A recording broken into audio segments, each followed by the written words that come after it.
ஓ என்னப்பா என்னம்மா இன்னைக்கு பிரேக்ஃபாஸ்ட்? இன்னைக்கு சூப்பரான பிரேக்ஃபாஸ்ட். நேற்று இந்த கொள்ளு தோசைக்கு நான் வந்து ஊற வச்சிருப்பேன். நேற்று காலையில பிரேக்ஃபாஸ்ட் வீடியோல போட்டிருப்பேன். அந்த கொள்ளு மாவு பாருங்க, இங்க பாருங்க.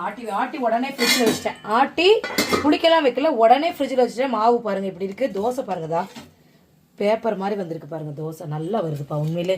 நீங்களும் ட்ரை பண்ணி பாருங்க.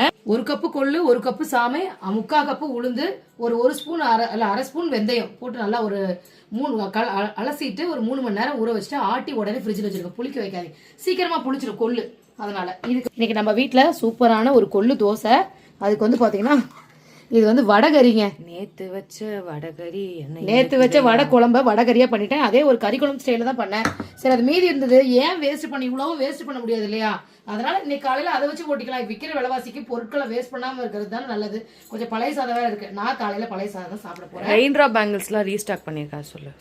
இங்க பாருங்க, பழைய சாதம் இருக்கு. அதனால இந்த மாதிரி ரெயின் டிராப் பேங்கிள்ஸ் எல்லாமே வந்து பாத்தீங்கன்னா ரீஸ்டாக் பண்ணிருக்காங்க கல்பனா. இது வந்து ஹார்ட் இதுவும் இருக்கு. இது இல்லாம ரெயின் ட்ராப் பேங்கிள்ஸ் நிறைய ப்ரீமியம் குவாலிட்டி எல்லாம் ரீஸ்டாக் பண்ணிருக்கேன். இந்த வாட்ஸ்அப் நம்பருக்கு மெசேஜ் பண்ணுங்க, நான் உங்களுக்கு டிசைன்ஸ் காமிக்கிறேன். சரி, ஓகே. கீழே வாட்ஸ்அப் நம்பர் வந்து கொடுக்குறாங்க. டக்குன்னு உங்க ஆர்டர் பிளேஸ் பண்ணுங்க, வாங்க சாப்பிடலாம். பிரேக்ஃபாஸ்ட் இதுதான். உங்க வீட்ல என்ன பிரேக்ஃபாஸ்ட் கமெண்ட்ல சொல்லுங்க, வாங்க சாப்பிடலாம்.